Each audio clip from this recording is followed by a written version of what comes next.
একদম ক'বলৈ মানে একদম ভাষা নাইকিয়া হৈছে। ঘৰত যিমান আমি সৰুৰ পৰা মানে ডাঙৰ পৰা যিমানখিনি কৰিছিলোঁ সকলো শেষ হৈ গ'ল। কিন্তু একদম অতি কৈ থাকিবলৈ অতি বেছি বেয়া লাগিছে যে এখন যে চৰকাৰ আছে, চৰকাৰখন যে একদম নিষ্কৰ্ম কোনো কাম নাইকিয়া, এইটো প্ৰমাণ। আমি এতিয়া মই বুলিয়ে নহয়, আমাৰ গোটেই সমগ্ৰ অঞ্চলটো মানুহ আজি 2-3 দিন ধৰি বানপানী কক বগাই আছে, কিন্তু এতিয়ালৈকে এটোপোল পানী দি দিলে আহি পেলাই তেওঁলোকে। সাহায্যটো বাদে খোৱা পানী বা খোৱা কিবা চাউল দাইল এইবিলাক দিছে বেলেগ কথা, কিন্তু মানুহখিনি জীয়াই থাকিব কমচে কম পানী এটোপা দিব লাগিছিলে। কিন্তু এতিয়া এই মুহূৰ্তলৈকে ময়ে পোৱা নাই। বেলেগৰ কথা মই ক'বলৈ যাওঁ, এই মুহূৰ্তলৈকে যদি চৰকাৰে মোক এটকাও দিছে বুলি ক'ব পাৰক, মই তেতিয়াহ'লে ইয়াত লেংটা হৈ ৰৈ থাকিম।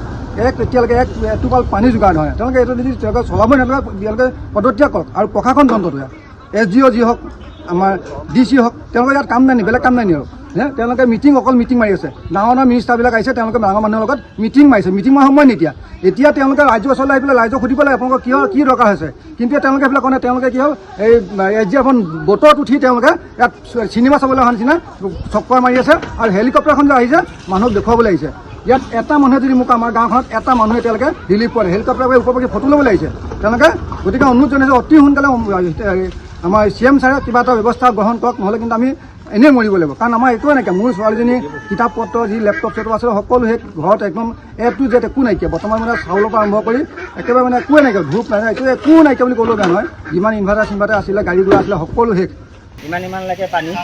এতিয়াতো আমি চাফা কৰিয়ে আছোঁ, আৰু চৰকাৰৰ ফালৰ পৰা কোনো ধৰণৰ তেনেকুৱা মানে সুবিধা আমি পোৱা নাই।